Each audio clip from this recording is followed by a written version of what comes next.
Ano yung IKEA? Nordic? Ano siya? Scandinavian? Swedish? That's why this is Swedish meatballs.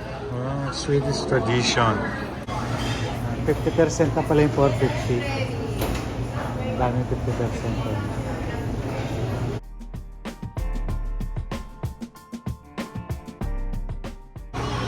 Saan tayo? IKEA. We're gonna have lunch.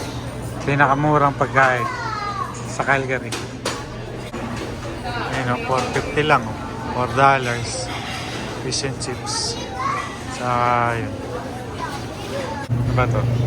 Cheesecake. Yung ibang cake na lang. Ito mahal. $5. Rainbow cake. Sandwich.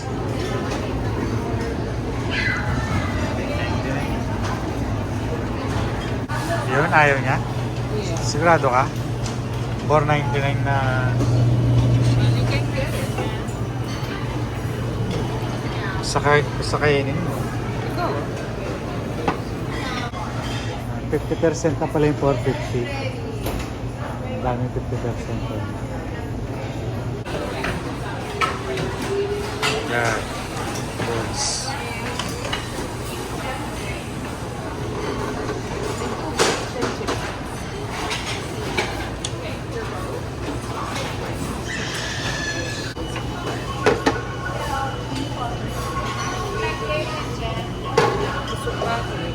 Pa?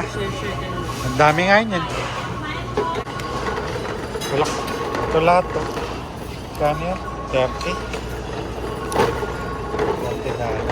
Ayan o. May puro meatballs. Tsaka fish and chip. Apat na po tayo for $30. Tsaka free refill na sparkling. Ano lasa? Sarap. Masarap lagi meatballs nila dito. Ito yung best seller nila. Yan. No, daddy. Ayaw namin ng cheese. Hindi yung tito.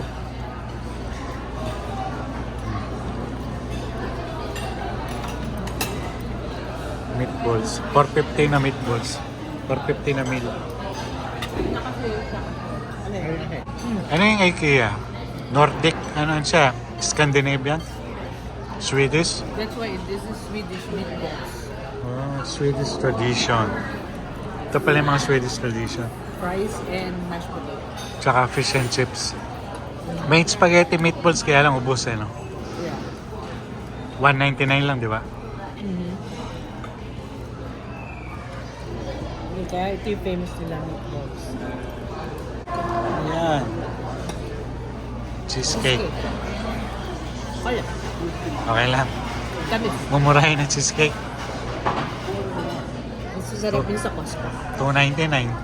Reklamo ka ba sa $2.99? Masarap sa Costco.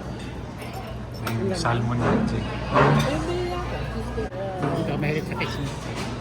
Cheesecake yan.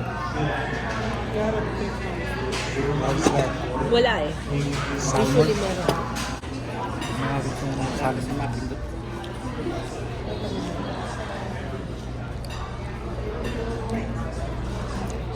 Wala eh. Diba lagi? Sure. Yung ano niya, ano yung sauce niya?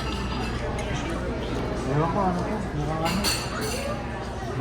Mukhang mustard na doon. Saan? Oh. Ayan. 40, hindi. $30. Ano? Yeah. Total natin sa limang ano. Yeah, Five person. Five dishes.